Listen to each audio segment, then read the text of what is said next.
Two things prompted me to pursue an MBA program. One was I had a business at the time and I was looking for some skill sets to improve operations.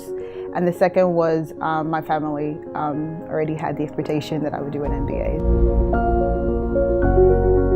I would say get informed. I think one of the biggest barriers that I've seen in talking to people about getting an MBA who are from Nigeria is they don't think that they could afford the MBA. And I think that there are different funding sources, from scholarships to even like loan companies that could make it possible. So I think definitely get educated on how to afford it.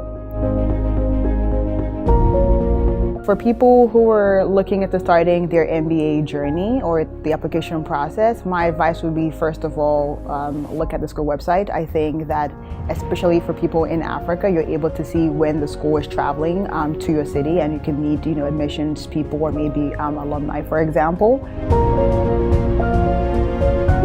When I was looking at schools, some of my criteria were, one, I paid attention to the ranking of the school, because for me, the branding was important, especially looking at going back to Africa. The other thing that was important for me was the learning experience at the school, because I did come to an MBA program to learn. The other thing that was also important for me was having a community that I could feel included in, especially as I'm typically an introvert, so that's a little tricky sometimes.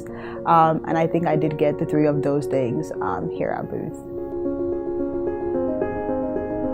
I think that the GMAT is very important, but I think that in my personal experience, I've seen that when admissions say that the GMAT isn't the only thing about the application, I think that's very true in my experience, because I think that I didn't necessarily have the highest score in the bunch, but I'm here.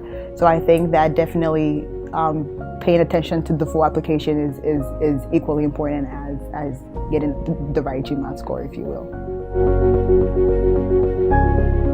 My first step was buying some books and doing it myself, just going through the books myself.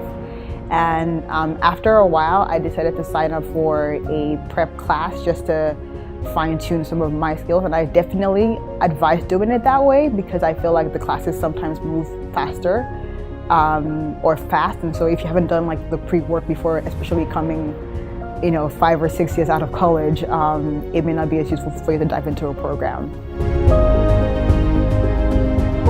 I definitely see myself going back to Nigeria in 10 years and potentially starting my own business there as well. But in the meantime, I will be working in oil and gas in an accounting and finance function.